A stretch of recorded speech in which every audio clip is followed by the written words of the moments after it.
আসসালামু আলাইকুম রহমতুল্লাহি আবরাকাত। শুভ সকাল এভরিওয়ান, কেমন আছেন সবাই?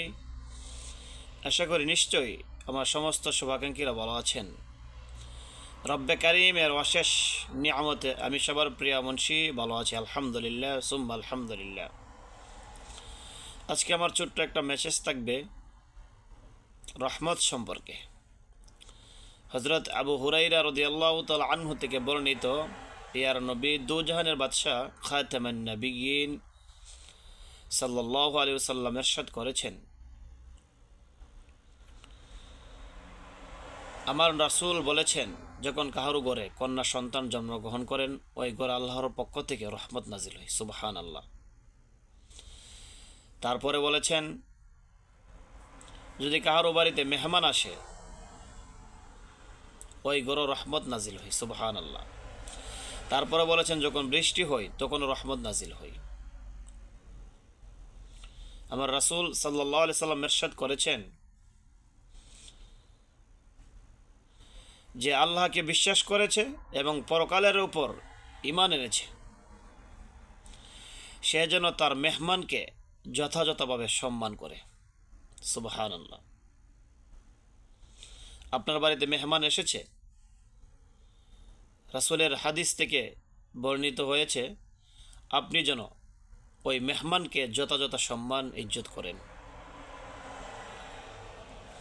আপনার ঘরে কন্যা সন্তান জন্মগ্রহণ করেছেন, আল্লাহ পাকের পক্ষ থেকে আপনার ঘরের মধ্যে রহমত বর্ষিত হবে। সুবহানাল্লাহ। কন্যা সন্তানের কথা বলা হয়েছে। আমাদের যাদের কন্যা সন্তান আছেন, সর্বপ্রথম আল্লাহ রাব্বুল আলামিন আপনার ঘরে কন্যা সন্তান যখন দুনিয়াতে আগমন করেছেন ওই সময় কিন্তু রহমত নাজিল করেছেন। পৃথিবীর শ্রেষ্ঠ নিয়ামত হচ্ছে রহমত। যার প্রতি আল্লাহ তাআলার রহমত দয়া আছেন ওই ব্যক্তি দুনিয়া ও পরকালে শান্তিতে বসবাস করবে। সুবহানাল্লাহ। আজকে আমরা হাদিসের দ্বারা কি বুঝতে পারছি? আমরা কন্যা সন্তান জন্মগ্রহণ করে রহমত নাজিল হওয়া, মেহমান হাসা রহমত নাজিল হওয়া, আল্লাহ পাকের বৃষ্টি হওয়া, মেহমান কন্যা সন্তান বৃষ্টি হওয়া, এই তিনটাই হচ্ছে রহমত। যারা আমরা এই রহমত থেকে বঞ্চিত যেন না থাকি। আমাদের বাড়িতে মেহমান আসবে, আমরা যথাযথভাবে সম্মান ইজ্জত করবো ইনশাল্লাহ। কন্যা সন্তান হবে, আমার আপনার মন দিল খুশি থাকতে হবে। আল্লাহ যাকে পছন্দ করেন তার করে রহমত নাজিল করেন। আল্লাহর পছন্দ হলে বৃষ্টি নাজিল করেন।